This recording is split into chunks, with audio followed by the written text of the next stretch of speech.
Hey everyone, we are going to discuss today regarding minimal change disease, a very common cause of nephrotic syndrome, especially in children.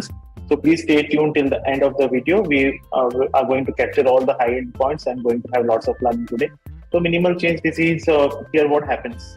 Here there is a fusion of the food processes.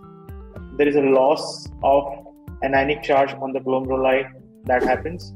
And here, the important thing is that the most important thing is the light microscopic findings and immune fluorescent findings are absolutely normal. So it is not a classical immune complex disease.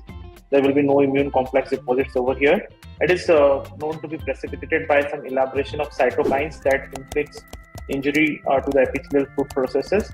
And what could be the exact causes is not very known, but it could be due to some respiratory viral infections, and it could also be due to some routine prophylactic immunization in the children that can also trigger the event. So these are the important factors behind this minimal change disease. So here the classical features of nephrotic syndrome are there. That is, there is a massive proteinuria.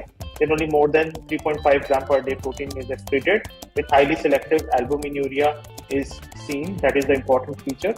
And on electron microscopy, we will be able to demonstrate the fusion of food processes, the loss of the flattening of the podocytes, and the fusion will be quite well marked in the electron microscopy only.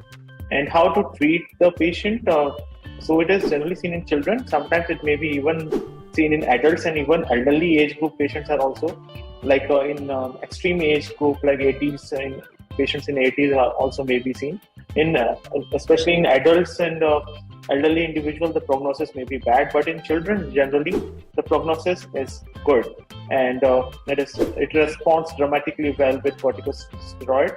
And if well managed, if well treated, the patient is known to have good prognosis, and there is no hypertension or hematuria being seen over here as in the nephrotic syndrome. So those features are not observed. So let us summarize the key facts that we learned today in minimal change disease. Minimal change disease is a common cause of nephrotic syndrome, most common cause of nephrotic syndrome, in fact, in children. And it has absolutely normal light microscopic and electron and the immunofluorescent findings are normal. And only in electron microscopy we will see the flattening of the podocyte food processes and the fusion of the food processes that will be seen. And the treatment is to corticosteroid, and the patient is having good response to corticosteroid, and there is a massive proteinuria with highly selective albuminuria is seen. There is no hypertension and hematuria being seen in these patients. So thank you, and please like, share, and comment on the sections. So see you in the next video. Thank you for watching the video. Please subscribe to the channel, hit the bell icon, and follow in our different groups.